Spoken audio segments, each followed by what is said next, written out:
You're listening to 94.4 FM, Salford City Radio, the Friday Sports Show with your host, Jimmy Petruzzi, bringing you all the news from the local area and around the world. And we're very, very fortunate in this show to bring you some of the world's best athletes, sports people.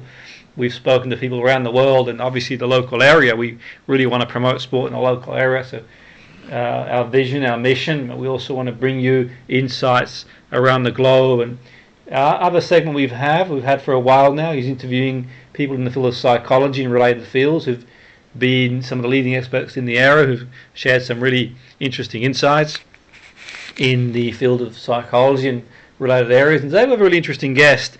Truth be told, I don't know a great deal about this sport, but it's really interesting. Really, we always want to increase awareness of sports. That's the vision of the show, and the great sporting public around the area always like to be introduced to new sports and know what's going on in the area. So today we have the general manager of the American flag football team, the Manchester Crows, Phil Shanahan. Welcome to the show. Great to have you on board.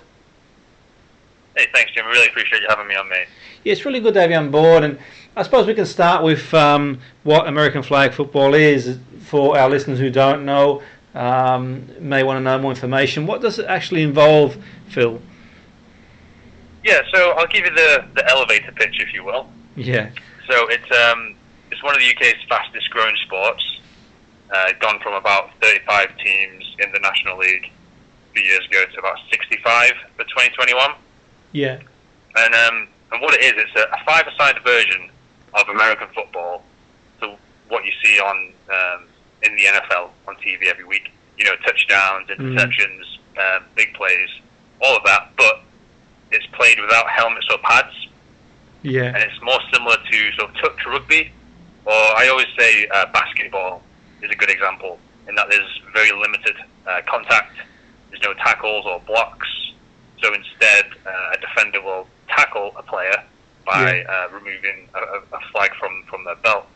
And then sort of limiting contact is one of the sport's major strengths, and that's now, it opens it up for a wider range of people. Mm-hmm. A really sort of wide sort of age range in the league as well. I think there's people from the 17-year-olds playing it all the way through to 50-year-olds.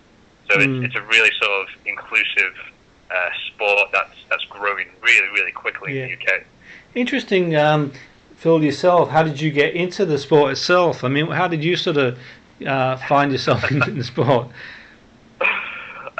So I've been a fan of the NFL for ages. I always wanted to get involved. I've played sports, different sports all my life. And then I lived in the US for a few years, in sort of my late teens, early 20s, and really, really got into it. Because obviously it's quite a niche sort of sport over here. Interest in the NFL has grown massively in the last sort of 10 years, but prior to that, it was very, very niche. So I played full contact American football on and off for a while, and then when I came back to the UK, I was living in Salford with a mate of mine. We heard about a local kitted team that was starting up a flag version. So we went down to check it out, and ultimately decided, this is something we could do. It's something we could build ourselves. So obviously it's a five-side sport, and I think we had 6 people our first year. That was about 6 or 7 years ago, and now we've got about 15 regulars and probably another 5 to 10 sort of semi-regulars. Yeah, and say, I mean, in the States, did you say in America this is a big sport? Obviously NFL's huge over there. Is this sort of played widely in the USA, Phil? Oh, it's huge. So the World Championships were last held in Miami, I believe, and they had dozens upon dozens of national teams playing in that. And sort of flag football it's a gateway into contact football, full kitted football. But what's happened in the last sort of couple of years, as more research has gone into concussions and the impact of concussions and sort of health and safety of through to the adolescence, flag football is now seen as a much more viable alternative. as it retains a lot of the excitement and strategy of the NFL, and obviously just removes sort of the physical punishment that players go through every game. So the NFL, for example, have invested loads of money in the last few years on NFL flag. And then NFL flag is in turn investing in sort of the British side of flag football. So it's really, like I keep saying, it's really growing really quickly.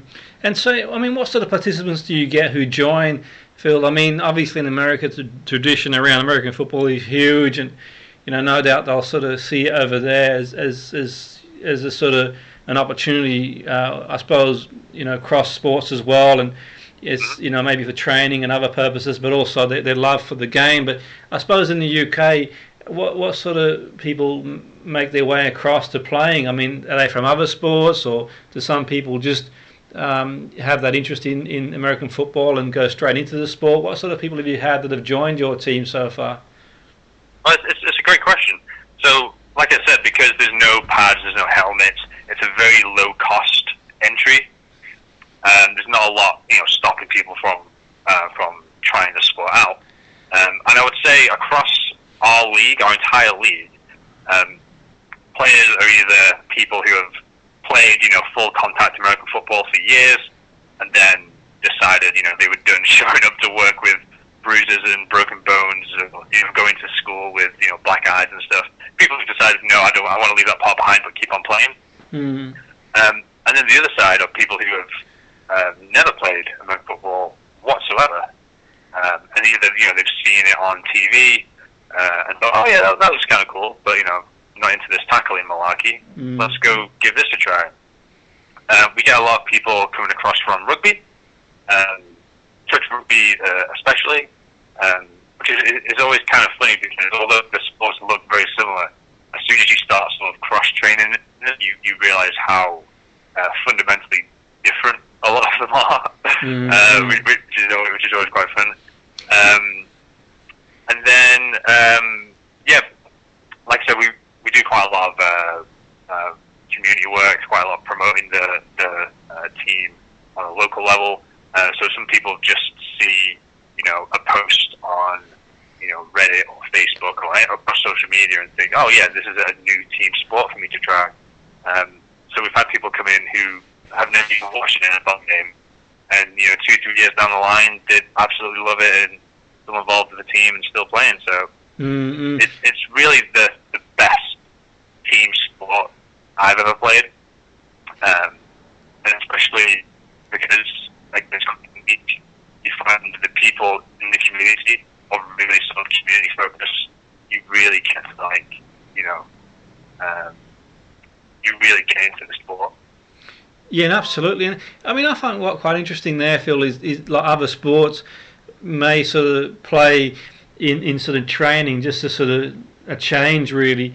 Has that happened where, say, for example, you've got, say, rugby and maybe even football as well, may sort of decide to do a training session just to keep the variety going and play? Because obviously if there's sort of minimal contact and, they want to reduce the risk of injury with the movement, and like he says, bring in something different. Has that happened so far, Phil? You've had other sort of codes play the game in training that you're aware of? Oh yeah, we've had organised sort of cross team, cross sport training events. So there's a few touch rugby teams in the area that we've had training sessions with, and then going back to the community angle. We train with different teams across the country quite often, and they'll come down, we'll have training for a few hours, and then obviously pre-COVID, go for a pint afterwards. But in terms of the actual training itself, it's fantastic. We play music, we hype each other up. It's a really sort of fun environment.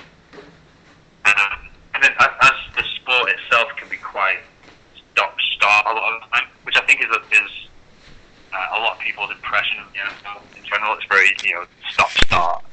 But we work on a lot of things like intervals, short area quickness, and what people would call sort of high-intensity training at the gym. That's a lot of training is. So it's perfect for anyone who just wants to improve their general fitness as well. Absolutely. And in terms of, you mentioned there, say the game itself. I mean, you sort of maintain sort of the entertainment. I mean, I remember being in a game. I went to watch. Was doing some work in New York last year, presenting at a seminar there. But I went to watch a few sort of sports games and football, and the entertainment there sort of second to none. Sport really is an event there, as you know, and it's amazing. Really, I think it's social. It's got a really good social feel to it. And I mean, have you guys tried to recreate that in sort of your team as well, where you got that sort of social element? You mentioned that sort of obviously pre-COVID, the pint, but entertainment. Is that what you're trying to recreate as well too, or? Well, yeah, I've been, like yourself, I've been lucky enough to go to some sporting events in America, especially the NFL, and some of my favourite halftime aspects is, they have dog shows where you throw frisbees and, they try and break the record for the longest, frisbee catch by a dog. Yeah. And the Manchester Crows were not quite up to that level yet. A few of us have dogs, but they're not that well trained. Yeah. But yeah, going back to this sort of community element to the sport, especially the last few months, the sort of social aspect of it has really sort of increased for obvious reasons. But we have Zoom quizzes. Pre sort of 2020, we'd have like monthly sort of classroom sessions where we'd watch football together. Not just football, all sorts of sports. Obviously, we all have interests outside of this.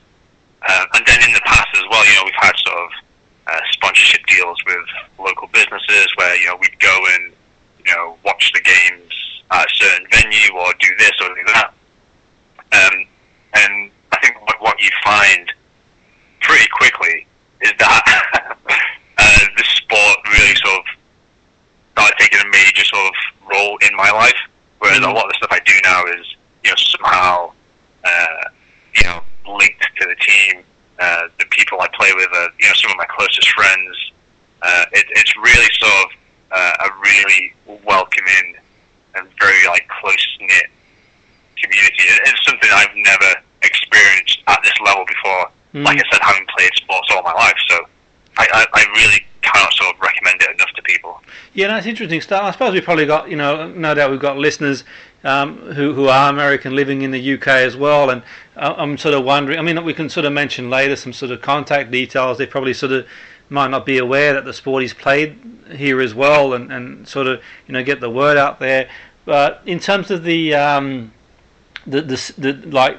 football, you've got like a tier system, Phil, Division 1, 2, or Premier League and League 1, 2, 3. Do you guys have like a tier system, or what level are the Manchester Crows in terms of the, is there a tier system, or is it just basically one league at the moment?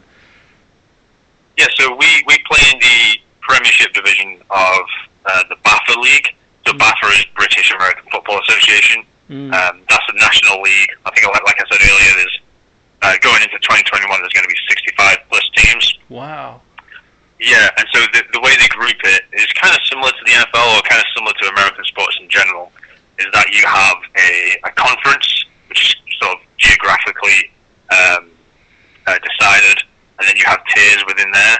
So we play in the North England Conference, and that's places like, obviously Manchester, Cheshire, down to Nottingham, Leeds, Hull, all sorts of that top sort of part of England.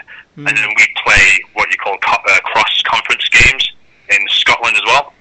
So typically once a season, we'll go up to Glasgow or Edinburgh and play, 2 or 3 teams up in that area. But yeah, the way the North English Conference is set up is the Premiership, and then you have 2 sort of tiers below that. And that's replicated for Scotland, and it's replicated for South East and South West. So yeah, across that entire thing, there's about 65 teams. Wow, that's a lot. Yeah. And then what I should mention for your listeners as well, there's also a junior league. teams yet, but it's grown really quickly, and that's kind of replicated the same sort of tier structure. And then the women's game is really growing very quickly as well. And again, that's the same sort of setup. So it's a really big operation. It's really sort of become a lot more professional in the last 5-10 years. It's a sight to behold, especially on finals day. You get everyone from the nation together in one spot, and you're playing teams that are 200-300 miles up from you. It's really good, and again, you have that sense of community where you're now hanging out with people that you never would have hung out with in your normal day-to-day life.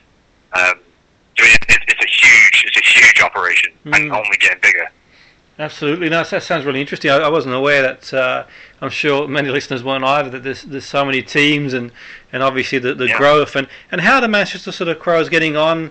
Phil, how are you guys sort of getting on yourselves? Obviously, COVID's had a big impact, but prior to COVID, and sort of what sort of standing amongst. Manchester's a really proud city around the sport. We've got some great sporting establishments in the city. But how's this sort of Manchester team doing? So since they changed the format of the league a couple of years back, we've made it to the playoffs. We've been looking to make it to the playoffs every year. And like I said, playoffs, you will play people from different parts of the country. We haven't won the big one yet. We keep getting to the dance and then not quite going far enough. We haven't won the championship just yet.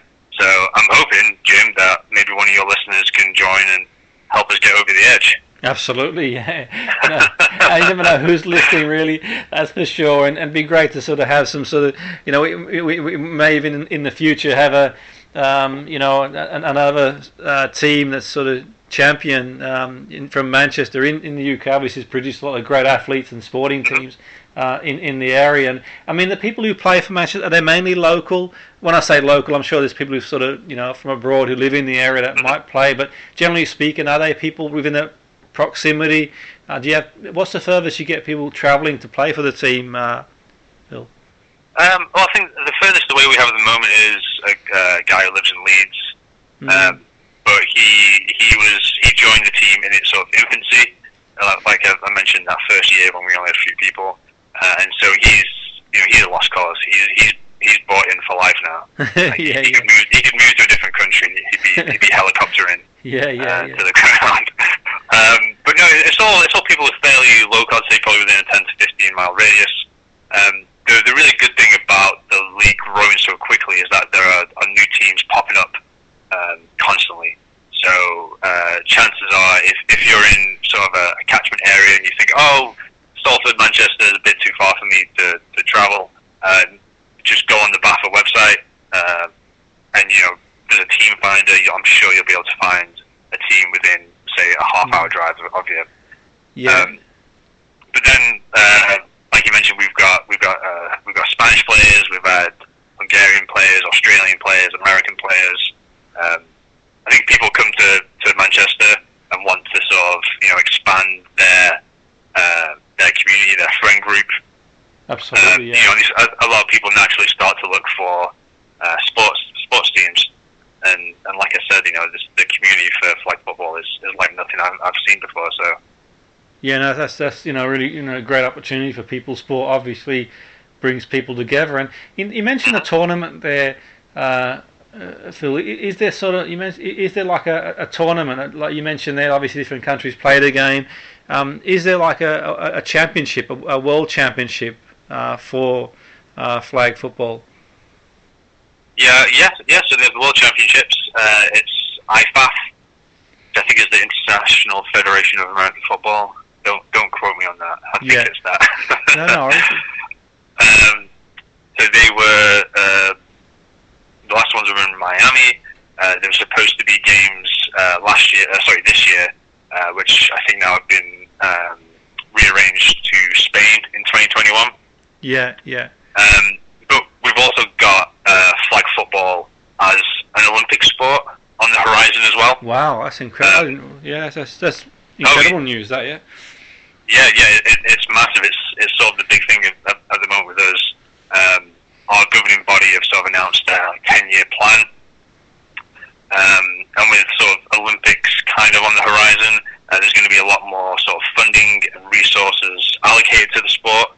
And so obviously, us as the Manchester Crows, we want to be in a position to take advantage of those, and then hopefully down the line help produce some sort of Great Britain level players for a national team. We've already sent players to the World Championships, which was huge for us. Very, very exciting for the team. But yeah, it's the sport itself is growing at such a rate that what it looks like in 10 years' time is anyone's guess. Yeah, no, it seems like it's sort of really growing fast. And in terms of sort of global stature, I mean, obviously America would be the leading team, you'd think. But what would you say outside the States in terms of competitiveness? Where do you think that GB or England would sort of fit in there, Phil? Is it sort of as a benchmark? Well, we were unlucky not to place in, I think, the top 3 last time. Wow. GB is getting, it's really sort of a formidable force in flag football. Obviously, your Americas, so your Central American teams, are kind of leading the way at the moment. But as the sport is sort of growing organically across the world, you're starting to see, your Great Britains, your Spains, your Australias really sort to compete and challenge the Americas, which is really good for the health of the sport altogether. Absolutely, and I suppose any sort of young people listening, or any of any age really, who want to play, but I suppose any young people thinking it could be an opportunity for them to play on a global stage. What an amazing opportunity that would be to sort of, obviously all things being well and sort of, moving forward, it'd be a great opportunity for anyone to get involved and sort of compete on a global stage. I can imagine the athletes, Phil, especially in America, with American football, would be pretty tremendous, really. I mean, sort of the facilities and the training that goes into it. I mean, how would you sort of compare some of the athletes who play the sport compared to, say, where do you think they would stand? Or would you put them among some of the fittest athletes in the world, or? Oh, without doubt, absolutely, without doubt. The nature of the sport itself, like I said, it can be very stop-start. So what you get is you get players who are very powerful, very, very quick. We played in a NFL sponsored tournament last year, 2 years ago maybe, and they had an American team fly in from Boston to London to play the finals in Craven Cottage. Wow! Which was a wonderful, absolutely wonderful experience. And I think the Crows. I think we lost. I think we went out in the semi-finals maybe.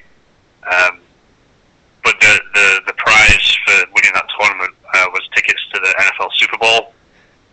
So you can understand why it sort of attracted the competition that it did. There's Polish teams there. There was German teams. It's Germany. I should mention. Germany had an NFL development league called NFL Europa. Okay. 10, 20 years ago, and so American football has always been huge in Germany, and so the German national team is very good as well. Yeah, and that's interesting you say. I mean, for sure. I mean, prior to sort of COVID at Wembley, the NFL, when you had the NFL game, that was attracting a sellout as well. So it obviously seems to be growing, and I suppose there's a more realistic sport of playing for, the everyday person. NFL, obviously in its full format, it sort of presents other challenges to participate, but for the general everyday person who wants to play, this is sort of more realistic, really, in terms of, like you says, the equipment and obviously the physical side, in terms of injury and that sort of stuff. Did you find on the other side too, Phil, I'm wondering if other sort of codes look at some of the players that you guys have got and think, well, maybe that could be an opportunity. Has anyone sort of left the sport that you know of to sort of maybe play in a different code, like rugby or anything like that, or is it still sort of early days for that? I'm not sure. It's a good question. We've certainly had players from other sports come to the Manchester Crows and find a home there with us. Not that I can remember. Again, one of the benefits to flag is like you said, because there's so few restrictions on joining, and there's very few sort of physical limitations. You can play flag football whilst also playing basketball or rugby or football. So what you'll find is a lot of our players are multi-sport athletes. They'll play this, that, the other during the week, and then they'll come on Sunday and play flag football with us. And again, it's that sort of that cross training across different disciplines that just improves not only people's fitness but their overall game. And again, it's one of the benefits to flag that it's so accessible. Absolutely, yeah, that's really interesting stuff. I mean, my mind's sort of ticking there, Phil. I'm thinking that, I sort of, help out a semi-pro team and football team, and obviously this year's been very challenging because of sort of COVID and so on and so forth. But one of the things I always encourage the players to do is to sort of play other sports, just to give their, to exercise different muscles and different awareness and coordination, all the benefits of that. But obviously you're sort of tentative in doing that because, I always worry about the players playing Sunday league football because they pick up injuries. So this thing sounds like a feasible sport. I mean, certainly if I was a semi-pro footballer, I'd certainly recommend my players on a Sunday if they're looking to do, something different to do that. I mean, it's great stuff. You exercise in different sort of muscle groups and awareness, and it sounds really interesting stuff. And I mean, your vision for the Manchester Crows, we've sort of spoken about the sport on a more global level, but what's your vision for the, obviously, COVID's had an impact, but all things being well and moving forward, where do you want to sort of see the Crows go, Phil? What's your sort of ambition and vision? So I think my goal for this team, like all sports team, is to win a championship. That's what everyone is driving towards, what the players want, what the staff want. Like I said, we've made the playoffs in each of our seasons, but just haven't quite gotten to the big game yet. Yeah. In terms of vision, in the short term, especially, I want to continue to grow the team organically, making sure it stays sustainable. And then longer term, I really want us to expand into the other flag disciplines as well. So a Manchester Crows women's team, a Crows junior team. That's great stuff. And then, I guess, of course, the ultimate goal is for this team to be around for a long time, way after I'm done playing. I've been with the team for 6-7 years now, and already you're starting to see sort of the next generation of players come into the team and grow into the team, and have an impact on the team and the team's future. And as someone who manages the day-to-day stuff, and as someone who manages like the strategy of the team, that's a really, really rewarding thing to see. I can imagine. You're seeing the work that you put in is having an impact on the people around you, the community that you're playing. So it's really rewarding, and in 20 years there'll still be a Manchester Crows, and I'll probably be stood on the sideline, like shouting at people or doing a lot. But absolutely. You'd still be playing there, Phil. You keep going, keep going as long as you can. Yeah, maybe. Absolutely. In terms of like anyone listening in, Phil, sort of been really kind of join us when we get the word out there, and obviously there's challenges, and at this moment of recording we've sort of got the sort of restrictions with COVID, but sort of moving forward in terms of if anyone wants to sort of get in touch, to get involved, is there any way they can sort of contact you guys to sort of maybe get involved and see what it's all about and see and take it from there? Yeah, absolutely. So we've got a massive rookie day, Sunday the 10th of January at Trinity Sports Centre in Manchester. So this is the fourth one we've done, I think, and they're always a really good time. We'll have our coaches there to show people the basics of the sport, how to throw the ball, how to catch the ball, how to run routes. And they'll have a friendly game, and it's all free, completely free. Yeah. And then you can find out sort of more information on the team or the rookie day. We're all across social media pages: Instagram, Facebook, Twitter. Just look for Manchester Crows. Or you can visit the website, which is www.crowsfootball.com, and send us an email, manchester@crowsfootball.com. And I will say, I've played sports all my life, and honestly, flag football is the best team sport I've had the privilege of being a part of. So you really just, I can't recommend coming down enough. At best, you'll really, really enjoy it, and you'll get 15 to 20, new best mates. Worst case scenario, it's not for you, but you've had a fun and friendly workout on a Sunday morning that's free and has zero pressure attached to it. So absolutely, so, yeah. It sounds really interesting for sure, and certainly for our listeners listening and looking to get involved in a new sport in the new year. For them, it's a great opportunity. Maybe people who've played before are looking to sort of get back into it. And obviously, yeah. I mean, it's obviously the point of doing the show is a pre-record, and we don't know what the regulations will be then. But all things being well, hopefully, the day goes ahead as planned, Phil, and it's a great day for you guys.